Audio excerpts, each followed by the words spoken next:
Bird मुंह खोल के सांस लेता है और वो बिल आकर वो एक्सपायर हो जाता है। उसकी रीजन क्या समझते हैं आप? तो इनका ट्रीटमेंट क्या है? फंगल इन्फेक्शन का ट्रीटमेंट क्या होगा? बर्ड का जो सांस लेने का निज़ाम है, इसको जिसे उर्दू में निज़ाम तनफ़ुस कहते हैं, वो इन्फेक्ट हो जाता है। आजकल जैसे हम देख रहे हैं वेदर चेंज हो गया है, ह्यूमिडिटी ऊपर नीचे है, सब गर्मी की वजह से सॉफ्ट फूड जो है वो लोग उसको फ़ौरन नहीं उठा लेते। एयर सैक माइट्स होती हैं, एयर सैक माइट्स ये करती हैं कि रेस्पिरेटरी ट्रैक्ट पे जाके वहाँ पे कंटेमिनेशन कॉज करती हैं। बहुत ठंडा पानी बर्ड को सर्व ना करें, गंदा पानी सर्व ना करें। जब भी आपने सॉफ्ट फूड सर्व किया है उसको 1-1.5 घंटे के अंदर अंदर उठा लें।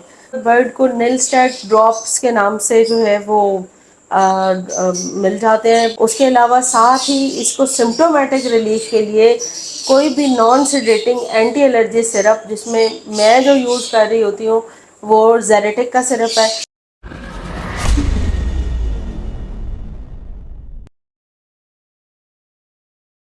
अस्सलाम वालेकुम, दिस इज मोहम्मद अरफान एग्रीकल्चरस। आज हम आए हैं लाहौर में one and only madam Fariya sir के पास।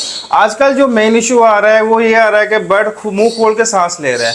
तो इस वीडियो में हम इस टॉपिक के बारे में डिस्कस करेंगे मैडम के साथ। अस्सलाम वालेकुम। वालेकुम अस्सलाम। आप ही कैसी हैं? मैं ठीक हूँ, अल्लाह का शुक्र है। माशाल्लाह। आप ही सबसे पहले आपको बहुत बहुत मुबारक हो। माशाल्लाह आपका बर्ड विन किया है शो में। अच्छा, थैंक यू सो मच, बहुत शुक्रिया। बहुत शुक्रिया।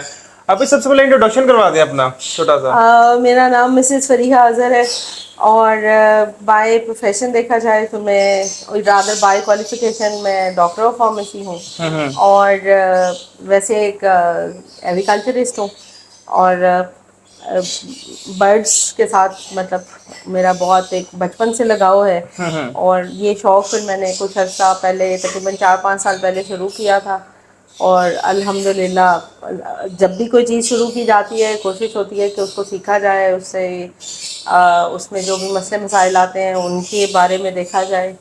तो लकीली मेरी जो एजुकेशन है वो इस चीज़ को बहुत सपोर्ट करती है। तो बीइंग फार्मासिस्ट मेरे लिए इन लोगों इनकी बीमारियों को, इनकी मेडिसिन को मैनेज करना बहुत इजी रहा। तो आप आजकल जो मेन इशू आ रहा है वो ये आता है कि बर्ड मुंह खोल के सांस लेता है और वो बिल आकर वो एक्सपायर हो जाता है। उसकी रीजन क्या समझते हैं आप? देखिए इरफान भाई, अगर हम इसको टेक्निकली इसका नाम देखें तो this is COPD, it's a chronic obstructive pulmonary disorder. Basically जो बर्ड का जो सांस लेने का निज़ाम है, इसको जिसे उर्दू में निज़ाम तनफ़ुस कहते हैं, वो इन्फेक्ट हो जाता है और उसके इन्फेक्ट होने की बहुत सारी रीज़न्स होती हैं। और अगर हम अपने फैंसियर्स के लिए जो बर्ड रख रहे हैं, सीख रहे हैं, उनको मैं आसान अल्फाज में बताऊं तो 2-3 मेजर रीजंस हैं। फर्स्ट ऑफ ऑल तो आजकल जैसे हम देख रहे हैं वेदर चेंज हो गया है, ह्यूमिडिटी ऊपर नीचे है, सब गर्मी की वजह से सॉफ्ट फूड जो है वो लोग उसको फ़ौरन नहीं उठा लेते। मतलब आमतौर पे ये प्रैक्टिस हम करते हैं कि आजकल के मौसम में 1-1.5 घंटे के अंदर सॉफ्ट फूड को हम केजी से वापस ले आते हैं, बिकॉज उसमें कंटेमिनेशन शुरू हो जाती है। बैक्टीरिया फंगस वो ग्रो करते हैं और जो जाके बर्ड को अल्टीमेटली बीमार करना शुरू कर देते हैं। और जो दूसरी उसकी रीज़न है उसमें यह है कि कोई और कंटेमिनेटेड बर्ड है, वो शेड में आ गया, उसकी वजह से बर्ड जो है वो उसको इन्फेक्शन हो गया। थर्ड थिंग जो इसकी है दैट इज़ माइट्स। अब ये बड़ी इंटरेस्टिंग बात है कि माइट्स का क्या ताल्लुक है, मतलब COPD से माइट्स का क्या ताल्लुक है। एयर सैक माइट्स होती हैं, एयर सैक माइट्स ये करती हैं कि रेस्पिरेटरी ट्रैक्ट पे जाके वहाँ पे कंटेमिनेशन कॉज करती हैं, जिसकी वजह से रेस्पिरेटरी ट्रैक्ट ना सिर्फ डैमेज होना शुरू हो जाता है बल्कि वो कॉन्ट्रैक्ट हो जाता है, जिसकी वजह से बर्ड को ब्रीदिंग प्रॉब्लम आती है। अच्छा, अब बड़ी मज़े की बात जो है वो ये है कि आप इसको डिस्टिंग्विश कैसे करें। आम एक आदमी है, लेमैन है और उसका इतना जो है वो साइंस बैकग्राउंड भी नहीं है, नहीं समझ सकता। तो 2-3 बड़ी मोटी मोटी चीज़ें हैं। जब भी बर्ड को कोई भी ऐसा फंगल इन्फेक्शन होगा जिसमें उसका थ्रोट इन्फेक्ट होगा और उसका ट्रैकिया जो है वो इन्फेक्ट होगा, तो बर्ड के जब मुंह खोल के सांस लेगा तो साथ ही एक छोटी सी सीटी की आवाज़ भी आएगी और उसकी जो टेल है वो बॉबिंग करेगी। मतलब वो पीछे से दुम जो है ना वो बहुत तेज़ी से ऐसे हिल रही होती है। बर्ड बैठा होता है पर्च पे और सांस मुंह खोल के ले रहा होता है और सीटी की आवाज़ जो है वो आ रही होती है। So then